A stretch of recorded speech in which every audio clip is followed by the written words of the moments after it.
오늘 말씀은 마가복음 2장 13절에서 17절입니다. 그리고 설교 제목은 예수님께서 세우려는 교회라는 제목으로 주의 말씀을 전하겠습니다. 2000년대 초반에 소천하신 인도계 미국인이 한 분 계신데 이 사람의 이름이 라비 제커 라이어스라고 하는 좋은 신학자였습니다. 이 사람은 C.S. 루이스의 뒤를 이어서 예수 그리스도를 변증하고 전하는 일을 했습니다. 제커 라이어스가 집필한 책 중에 기독교가 당신을 실망시켰다면이라는 책이 있습니다. 이 책은 교회라면 치를 떨거나 환멸을 느끼는 사람들을 위해서 쓴 책이고요. 이 책 안에 예수님을 따르는 많은 교회들이 어떤 실수를 하고 있는지도 조목조목 기록하고 있습니다. 그 내용 안에 이런 질문이 있습니다. 당신을 실망시킨 것이 예수인가요? 아니면 예수의 이름을 간판에 걸고 있는 교회인가요? 라는 질문이 있습니다. 어떤 사람도 예수님을 만나면 싫어하거나 미워할 수는 없습니다. 왜냐하면 인간을 위해서 죽음으로 섬기신 유일한 분이 우리가 믿는 예수님이시기 때문입니다. 그러나 예수님의 손과 발의 역할을 감당해야 되는 교회를 보면서 사람들이 많이 실망을 하게 됩니다. 늘 사랑을 외치면서 손해보지 않으려고 하는 악착 같은 모습이 늘 교회에 있고요. 늘 한몸이라고 말하면서 교회 안에서 싸움박질하는 모습들이 있는 걸 보면서 내가 교회 나가야 될 필요성이 있는가라고 고민을 합니다. 사실 요즘은 세상 사람들이 교인을 보고 실망하기도 하지만 요즘에 세상 사람들은 교회의 우두머리라고 생각하는 목사를 바라보면서 실망하고 교회를 안 나오는 경우들이 많습니다. 왜냐하면 자신의 설교와 삶이 정반대이기 때문입니다. 제가 초등학교 입학하기 전에 너무 형편이 어려워서 먼 친척에게 맡겨져서 키워진 적이 있습니다. 친척이 누구냐면은 외고모 할머니, 그러니까 친고모 할머니도 아니라 외고모 할머니 집에서 방 한 칸을 이렇게 얻어서 네 식구가 살고 있었습니다. 근데 7살이 이제 뭘 알겠어요. 근데 정말 힘들다는 게 7살인데도 피부에 느껴지더라고요. 아버지는 큰 사고로 병원에 입원하셨기에 이제 어머니가 어쩔 수 없이 그때부터 가사 도우미로 이제 생계를 유지하게 됐어요. 제가 고등학교 입학할 때까지 가사 도우미로 생계를 유지하다가 청소하시는 걸로 이게 직업이 좀 바뀌셨습니다. 불신자였던 어머니는 제가 대학을 졸업한 후에 그냥 좋은 직장 다니면서 신앙생활 하면은 좋겠다 늘 마음에 이렇게 생각하고 있었습니다.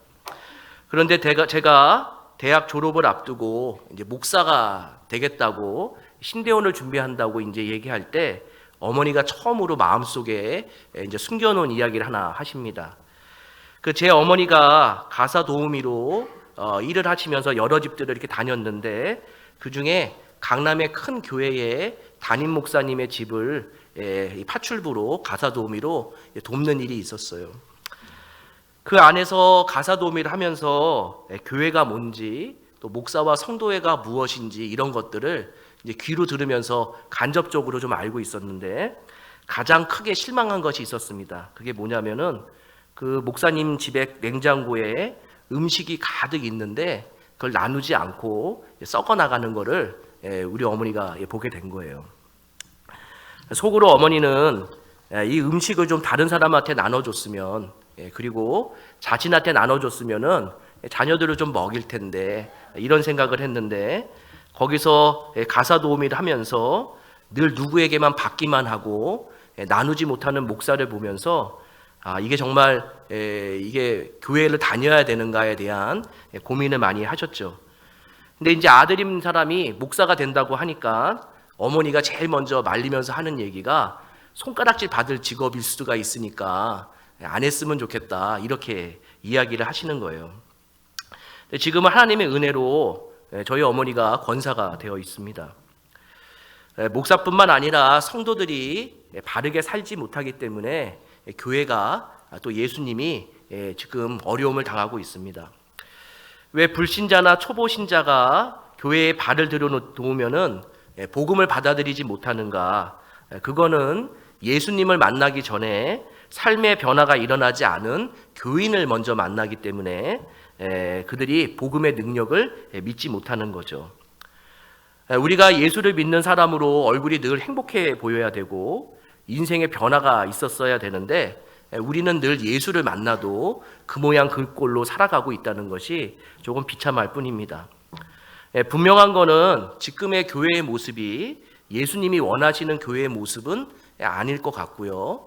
우리가 늘 고민해야 되는 거는 예수님이 세우려고 하는 교회의 모습으로 다시 우리가 회복되어야 될 것이 지금 우리가 해야 될 일이라 생각합니다. 오늘 설교 제목은 그래서 예수님께서 세우려는 교회입니다. 저번 주에 소아마비 걸린 한 아이와 가정을 주님께서 그들에게 은혜를 베푸신 설교를 했습니다. 예수님만이 죄사함을 할 수 있는 권세가 있고요. 그리고 예수님께 내가 심장을 드리는 것처럼 우리의 믿음을 드려야 된다고 이야기를 했습니다.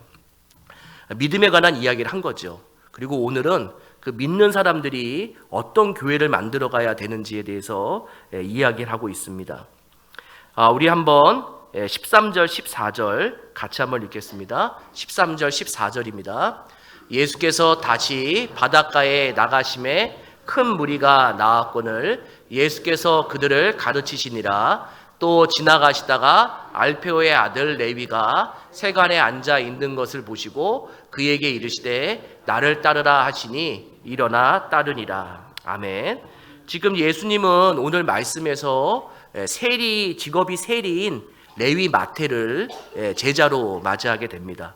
처음에는 어부를 제자로 맞이했고 그 다음에 세리를 제자로 맞이합니다. 성도 여러분들, 그 예수님의 제자들이 12명이잖아요. 맞죠? 싸웠을까요? 싸우지 않았을까요?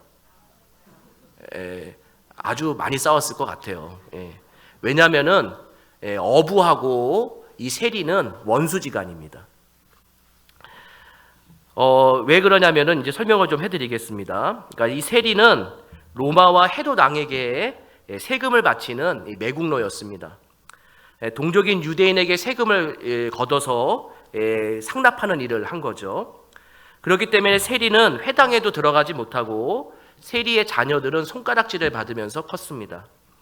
세리는 법정의 증인도 될 수 없고요.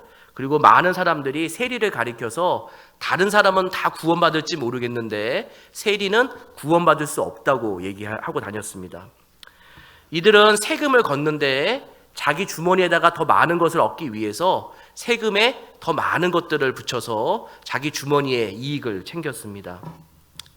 그렇기 때문에 이 세리는 항상 누구하고 친하게 지냈냐면은 조직폭력배와 항상 친하게 지냈습니다. 그러니까 내가 늘 생명의 위협을 느낄 뿐만 아니라 다른 사람에게 세금을 악착같이 뺏어야 되니까 누구의 도움이 필요했을까요? 조직폭력배의 도움이 필요했던 거죠. 그래서 그들의 힘을 통해서 세금을 많이 걷고 그들을 통해서 내가 보호함을 받는 것이 세리였습니다. 근데 세리가 두 가지가 있습니다. 하나는 공적인 세리가 있습니다. 이들은 로마 정부에게 돈을 주고 세리의 권한을 샀고요. 그리고 주로 어떤 세금을 걷냐면은 소득세, 토지세, 인두세 이런 것들을 걷는 일들을 합니다. 이들 세무 공무원들은 예루살렘이나 여리고성 같이 큰 성에서만 있었고요. 많은 사람들에게 이 소득세와 토지세와 인두세를 걷어서 로마에 보내는 일을 합니다. 이 공적인 세리는 누구였냐면은 성경에 나오는 여리고에 사는 삭개오가 이런 공적인 세리였습니다. 근데 오늘 말씀에 나오는 레위 마태는 공적인 세리가 아니라 헤롯 왕이 고용한 세리입니다. 이 헤롯 왕은 분봉왕이라고 그러는데 로마에게 위탁받아서 이제 어떤 한 지역을 관할하는 걸 얘기합니다. 그래서 헤롯이 북이스라엘을 관할을 했어요. 이 갈릴리 지역이 북쪽이기 때문에 헤롯 왕이 늘 세금을 걷는 일들을 했죠. 근데 세리 마태 같은 이 레위 같은 사람들이 주로 어디에 있었냐면은 길가, 운하, 그리고 또 어디 있었냐면은 다리 이런 데 있었습니다. 그러니까 사람들이 물건을 가지고 다리를 건너가려면은 사람에게 세금을 묻히고 가져가는 물건에 세금을 붙여서 세금을 걷어가는 사람이 이런 사람들이었고, 이 돈은 헤롯 왕에게 들어가게 됩니다. 근데 성도님들, 어떤 물건에까지 세금을 붙였는지 아세요? 물고기까지. 물고기까지 세금을 붙여요. 그러니까 어부들이 갈릴리 호수에서 물고기를 많이 잡아요. 그리고 다른 마을에 가서 팔려고 가다가 누구를 만나게 될까요? 이 세리를 만나게 됩니다.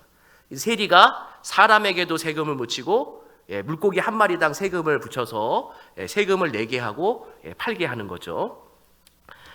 어부는 피땀 눈물을 흘리며 잡은 물고기를 시장에 내다 팔려면은 어김없이 누구를 만나냐면은 세리를 만나는데, 그 중에 한 명이 누구냐? 오늘 말씀에 나오는 이 레위, 마태가 그 일을 한 겁니다. 갈릴리 가버나움에서 오랜 시간 털을 닦고 살았던 그 예수님의 제자 4명과 이 레위 마태는 분명히 알고 있었을 것이고, 참 이게 원수지간처럼 지낼 수밖에 없는 거죠. 그런데 예수님이 이 어부를 제자로 뽑은 다음에 누구를 또 뽑았어요? 레위, 이 세리 이 레위를 뽑았습니다.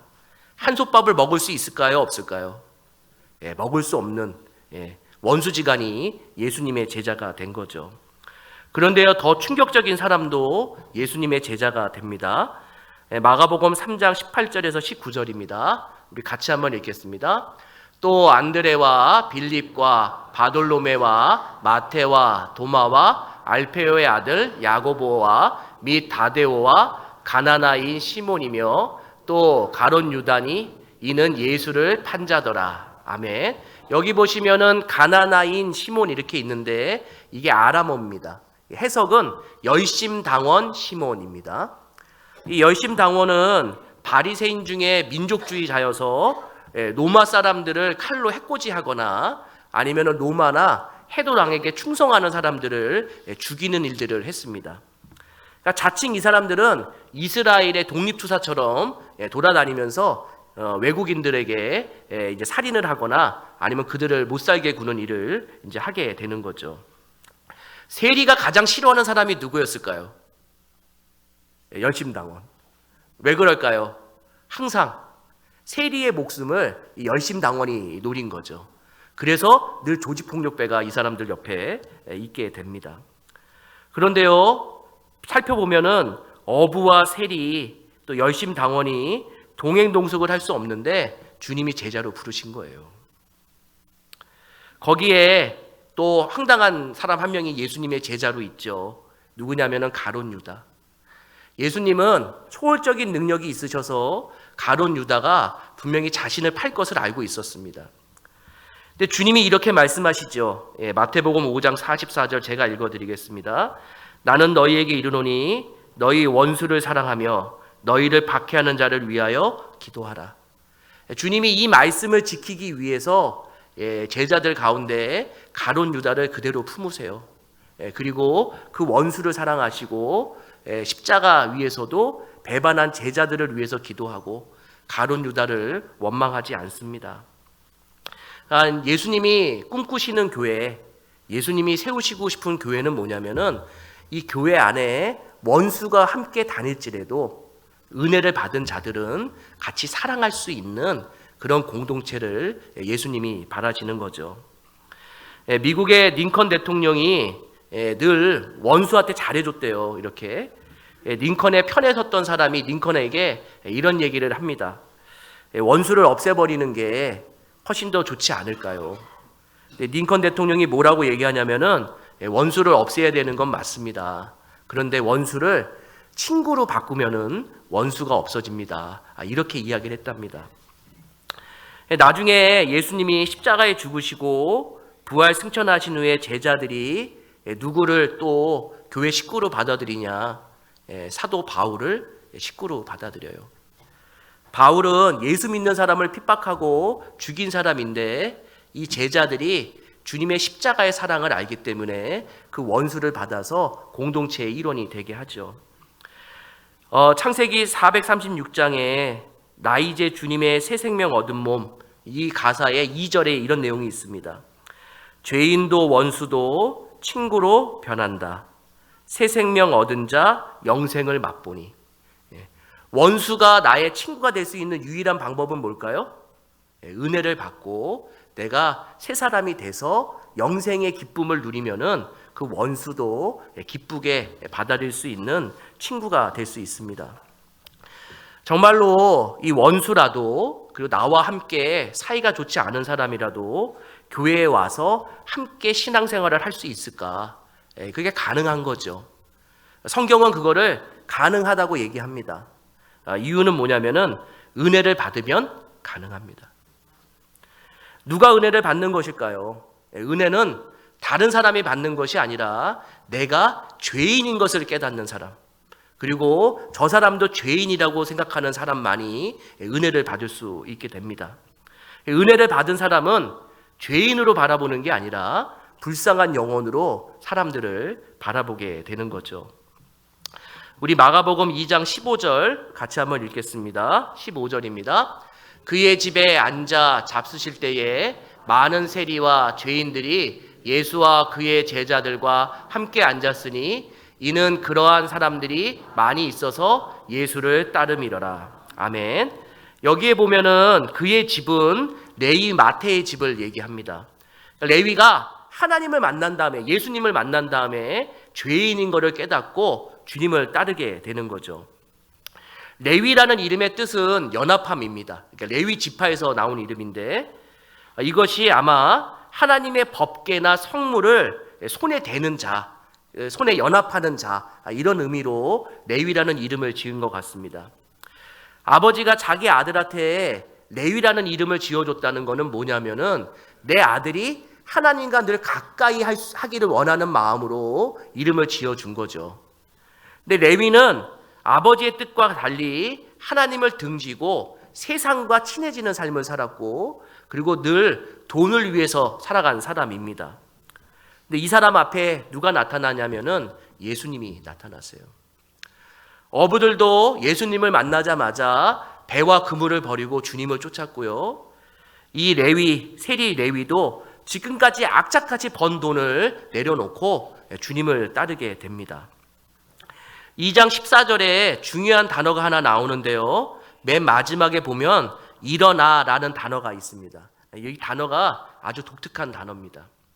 이 단어의 의미는 죽었다가 다시 살아났다라는 의미를 갖고 있어요. 그러니까 레위 마태는 예수님을 만나기 전에 영적으로 죽었던 사람이에요. 영적으로 죽었으니까 오로지 뭐만 추구하는 살까요? 물질만 추구하던 사람입니다. 근데 예수님을 만난 후에 그가 죽었다 다시 살아난 거죠. 마치 부활한 것처럼 새 생명을 얻고 주님을 따르게 됩니다. 그리고 15절에 보시면은 제자라는 말이 처음으로 마가복음에 나옵니다. 이 제자는 죄인인 것을 고백하는 사람들을 제자라고 부르는 거죠. 여기 있는 모든 분들, 내가 죄인인 것을 깨닫고 주님밖에 나의 소망이 없다고 생각한다면은 우리 모두 다 어떤 사람일까요? 제자의 삶을 지금 살아가고 있습니다. 그런데요, 이 마태가 구원을 받은 다음에 누구를 초대하는지 아세요? 누구를 초대하냐면은 많은 세리들과 죄인들을 초대해요. 성도님들 집에 저녁 식사에 돈 많은 사람을 초대하고 싶으세요? 바깥에 있는 거지를 초대하고 싶으세요? 이거 어려운 문제 아니잖아요. 다시 한번 물어볼게요. 저녁 식사에 돈 많은 사람을 초대하고 싶어요? 밖에 있는 거지를 초대하고 싶으세요? 거지가 나오게, 저기 거지가 나오는데, 성도님들 집에 훌륭한 사람을 초대하고 싶어요? 아니면은 보잘것없는 사람을 초대해서 밥을 먹고 싶으세요? 훌륭한 사람을, 그리고 돈이 많은 사람을 초대해서 밥을 먹고 싶잖아요. 근데 레위는 그렇게 하지 않았어요. 내가 죄인인 것을 깨달았어요. 그리고 나뿐만 아니라 세상의 죄인들에게, 세상의 세리들에게 누가 필요한지를 알았냐면은 예수님이 필요하다는 생각을 했어요. 그 집에 수많은 세리들과 많은 죄인들을 초대해서 예수님과 밥을 먹어요. 그래서 거기에 보시면은 15절에 그러한 사람들이 많이 있어서라는 의미가 있는데, 이걸 조금 더 쉽게 말하면은 죄인인 것을 깨닫는 사람들이 많이 있어서 주님을 따르게 됩니다. 성도님들, 예수님은 교회를 어떤 교회를 세우고 싶어 하시냐면은 죄인들의 교회를 세우고 싶어 하셔요. 죄인들을 위한 교회를 세우고 싶어 하시는 거죠. 내가 세상에서 큰 회사를 경영하는 사장이라도, 내가 세상에서 100만 대군을 이끄는 장군이라도, 심지어는 한 나라의 대통령일지라도 주님 앞에 서 있으면은 그 사람들 다 죄인입니다. 왜냐하면 이 세상의 유일한 의인은 딱 한 분밖에 없으세요. 그 의인은 예수 그리스도밖에 없으세요. 그 의인 앞에 모든 사람들은 다 죄인이고, 그 주님의 발에 조아려서 죄인인 것을 고백해야지만 구원을 얻게 되는 거죠. 이들이요, 죄인인 것을 깨달으면은 입에서 나오는 소리가 달라요. 성도님들, 우리 마음속에 죄인인 것을 깨닫게 되면은 입술에서 나오는 소리가 달라요. 어떤 소리가 나오는지 아세요? 죄인 중에 죄인, 괴수 중에 괴수, 낮은 자 중에 가장 낮은 자. 그것이 누구라고 얘기하냐면은 나라고 얘기하는 것. 이것이 죄인 의식을 갖고 살아가는 신자의 모습입니다. 그런데요, 이 죄인의 종교, 죄인들의 모임인 이 교회를 의인들의 종교로 바꾸려고 하는 사람이 있어요. 의인을 위한 종교로. 그들이 누구냐면 바리새인들입니다. 우리 16절 같이 한번 읽겠습니다. 16절입니다.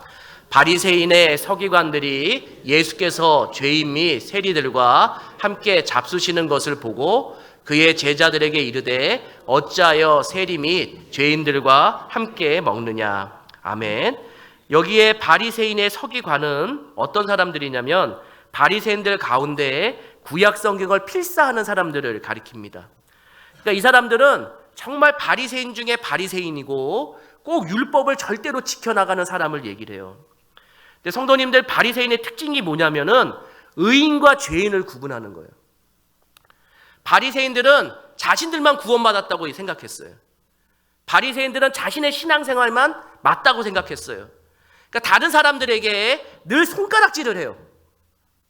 나처럼 신앙생활하지 않으면은 구원을 받을 수 없고, 나처럼 헌금하지 않으면은 하나님이 받지 않는다고 생각을 한 거예요. 이 바리새인들의 특징이 뭐냐면은 나만 옳아요, 나만. 그리고 다른 사람은 틀렸다고 얘기를 해요. 성도 여러분들, 죄인의 마음을 갖고 있는 사람은 손가락이 어디를 향하는지 아세요? 다른 사람을 향해서 손가락질 하지 않아요. 내가 죄인이기 때문에 죄인의식을 갖고 신앙생활하는 사람은 손가락이 나를 가리켜요. 내가 죄인이니까. 근데 바리새인 같은 사람들은 손가락을 누구를 가리키냐면은 다른 사람들을 가리켜요. 다른 사람의 신앙이 잘못됐다고 얘기하고 다른 사람을 꼭 고쳐주려고 얘기하는 거, 이걸 가리켜서 어떤 신앙이냐고 얘기하면은 죄인의식을 갖고 있는 신앙이 아니라 바리새인과 같은 신앙이라고 얘기해요. 우리 교회가 어떤 교회가 돼야 될까요? 의인이 가득 찬 교회가 아니라 죄인이 가득 찬 교회가 돼야 돼요. 늘 주님 앞에 머리를 숙이고 나를 불쌍히 여겨달라고 고백하는 사람들이 모이지 않고, 이곳에 자기 달란 맛으로 신앙생활하는 사람이 오면은 교회는 시끄러워져요. 그리고 교회는 싸우는 일들이 많이 생기게 돼요. 제가 헬스클럽 다닌 지가 1년이 됐어요. 근데 살이 안 빠집니다. 작년 대신방 때 성도님들이 저를 잘 먹여주셔서 몸무게가 6kg가 늘었는데 다시 대신방이 찾아왔어요. 걱정입니다. 저도 이제 게으르죠. 일주일에 2번 하는데 무슨 살이 빠져요. 헬스클럽을 다니니까 이제 주변 사람들이 조금 이제 친해지잖아요. 근데 뭐를 이렇게 제가 이제 엮기를 이렇게 뭐 하려고 그러면은 이쪽에서 뭐라고 얘기하는지 아세요? 조금 넓게 잡아야 돼요. 그래요. 그럼 제가 예, 그리고 또 넓게 잡아요. 운동을 해요. 그러다 또 지나가는 사람이 뭐라 그럴까요? 너무 넓어요. 좁게 잡아요. 또 좁게 잡아요. 너무 화가 나는 거예요. 너무. 그래서 누구한테 물어봤냐면은 헬스클럽 관장님한테 물어봤어요. 다 틀려요. 헬스클럽 관장님만 정확하게 알려줘서 그대로 해요. 저한테 조언한 사람들 배를 봤어요.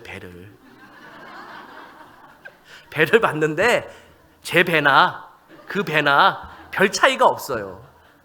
그들이 그렇게 하던 내가 어떻게 하던 뱃살은 안 빠지는 건 똑같았어요. 뱃살을 빼고 저한테 얘기하면 좋았을 텐데, 아니면 몸을 조금 잘 만든 다음에 저한테 얘기했으면은 내가 그거를 믿고 따랐을 텐데, 배 나온 사람끼리 조언을 해도 배는 안 빠져요. 근데 성도님들, 바리새인과 같은 신앙은 어떻게 하는지 아세요? 자기 배는 안 보고 남의 배만 보고 배가 나왔다고 얘기하는 거예요. 그런데요, 성경은 분명하게 얘기하잖아요. 우리가 죄인이라고. 누굴 먼저 바라봐야 될까요? 나를 바라봐야 돼요, 나를. 그러니까 쉽게 신앙생활은 어떻게 하시냐면은 나만 잘하면 돼요. 다른 사람 신경 쓰지 마세요. 나만 죄인처럼 주님 앞에 무릎을 꿇으면 돼요. 그리고 다른 사람도 그걸 보면서 죄인처럼 무릎을 꿇는 날도 있을 겁니다. 주님은 교회를 가리켜서 뭐라고 얘기하냐면은 병원이라고 얘기합니다. 우리 2장 17절 같이 한번 읽겠습니다. 예수께서 들으시고 그들에게 이르시되 건강한 자에게는 의사가 쓸데없고 병든 자에게라야 쓸데있느니라. 나는 의인을 부르러 온 것이 아니요 죄인을 부르러 왔노라 하시니라. 아멘. 바리새인이 자신들이 건강하다고 생각하지만 제일 건강하지 않은 거예요. 왜 그럴까요? 주님을 모르기 때문에. 근데 죄인들은 건강하지 않은 것 같은데 영적으로 영안이 열린 사람이에요. 주님이 인생에서 가장 필요한 것을 알기 때문이에요. 환자에게 의사가 있어야 되는 것처럼 죄인에게는 예수가 필요해요. 그리고 예수가 있기 때문에 죄인이 있는 거죠.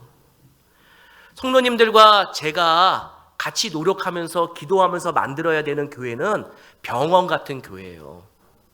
경찰서 같은 교회도 아니고 복권방 같은 교회도 아니에요.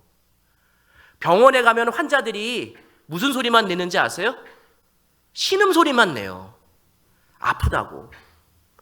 교회가 병원같이 돼야 된다는 건 뭐냐면은 우리 모두 다 죄인이니까 주님 앞에 이런 신음소리를 내야 되는 거예요. 하나님, 나를 불쌍히 여겨주십시오. 이런 신음소리가 계속 나오는 교회가 좋은 교회죠. 근데 교회가 점점 어떻게 되냐면은 경찰서처럼 돼요. 경찰서처럼. 경찰서 가보셨어요? 저도 한번 가봤어요. 누가 제 카드를 도용해가지고 써가지고 경찰서에 한 3시간 정도 이렇게 경찰하고 질문 받고 막 이런 거 썼어요. 그런데 경찰서를 가보니까 경찰에는 은혜가 없어요. 경찰서 안에는. 왜 그럴까요? 다 저 사람이 잘못했고 다 나만 맞대요. 서로 싸우기만 하지, 서로 헐뜯기만 하지 누구에게 양보하는 경우가 없어요. 교회 안에 바리새인이 많아지면은요 어떻게 되냐면은 교회가 경찰서처럼 돼요. 늘 다투고 늘 나만 옳다고 하고 늘 양보하지 않고, 그거는 교회가 아니에요. 또 교회가 복권방처럼 되면 안 돼요. 성도님들 로또 사보셨어요? 하나 사고 오시면 마음이 어때요? 기쁘시죠? 일주일이 기뻐요. 왜 그럴까요? 당첨될 것 같으니까. 교회를 복권방이라고 생각하는 분이 있어요. 내 소원을 이루어지는 예배당, 나의 소원 성취를 이루어지는 교회, 그런 거 없어요. 교회는 죄인들의 모임이에요. 오늘 우리에게 알려주시는 것이 뭐냐면은 교회를 올바르게 세우기를 원해요. 의인들의 모임이 아니라 죄인들의 모임. 늘 주님 앞에 한 명 한 명이 무릎을 꿇고 내가 죄인인데 주님 불쌍히 여겨달라고 울면서 기도하는 사람들이 많아지면은 그것을 뭐라고 얘기하는지 아세요? 그것이 부흥이에요. 제가 이 얘기 하나 하고 설교를 마치려고 합니다. 그 어느 신문에서 간증에 대한 이야기를 접했는데 은혜 권사님이라는 분이 계셨대요. 은혜 권사님. 이름이 은혜가 아니라 매일 입에 나 같은 죄인 살리신 그 찬양을 불러서 별명이 은혜 권사님이래요. 교회에서 청소해도 나 같은 죄인 살리신 부르고, 집에서 설거지를 해도 나 같은 죄인 부르시고, 교회에서 봉사를 해도 나 같은 죄인 부르시고, 매일 입에서 나 같은 죄인만 부르는 권사님이 계셨대요. 교회에서 별명이 은혜 권사님이래요. 그래서 근데 이 권사님이 심한 암에 걸렸대요. 고치지 못하게 됐대요. 그분의 입에서 무슨 노래가 계속 나왔을까요? 나 같은 죄인 살리신 주 은혜 놀라와 찬양이 죽을 때까지 계속 나왔대요. 그 권사님의 아들이 제일 싫어하는 찬송가가 있어요. 뭘까요? 나 같은 죄인 살리신이었대요. 이 은혜 권사님이 이제 임종을 앞두고 이제 연락을 해가지고 임종 예배를 드리려고 했는데 아들이 조금 늦게 왔대요. 성도들이 먼저 도착해서 임종 예배를 드리기 시작한 거죠. 성도들이 어떤 노래를 불렀을까요? 나 같은 죄인 살리신 주 은혜 놀라와, 그거를 불렀대요. 근데 이 아들이 어머니가 소천하신 다음에 자기 입에서 무슨 노래가 나왔을까요? 나 같은 죄인이 나오기 시작했대요. 이 아들이 임종 전에 어머니를 보면서 깨달은 게 있었대요. 우리 어머니 평생 신앙생활 하면서 늘 죄인이라는 마음을 갖고 겸손하게 살아가셔서 다른 사람한테 싫은 소리 한마디도 안 하고 늘 어려운 순간에 기도하고 가난한 사람을 도왔던 우리 어머니, 이 어머니의 신앙을 본받아서 자기도 나 같은 죄인 살리신 찬양을 하면서 지금도 신앙생활을 하고 있대요. 근데 이 나 같은 죄인 살리신 이 노래는 이 사람의 18번이 돼야 되면 안 되고 우리의 입에서 나오는 18번이 되어야 됩니다. 우리가 매일매일 우리의 입술에서 나 같은 죄인 살리신 주 은혜 놀라워 라는 찬양을 계속 우리가 할 수 있다면 우리가 죄인인 것을 잊지 않겠죠. 부탁드립니다. 바리새인처럼 신앙생활 하지 마세요. 남들한테 손가락질 하지 마시고 자기 얼굴에 손가락질을 하면서 내가 죄인인 것을 깨닫고 주님 앞에 무릎을 꿇으십시오. 그런 교회에 그런 성도가 많아지면 많아질수록 주님이 그 교회에 은혜를 베푸실 것입니다. 우리 같이 기도하겠습니다.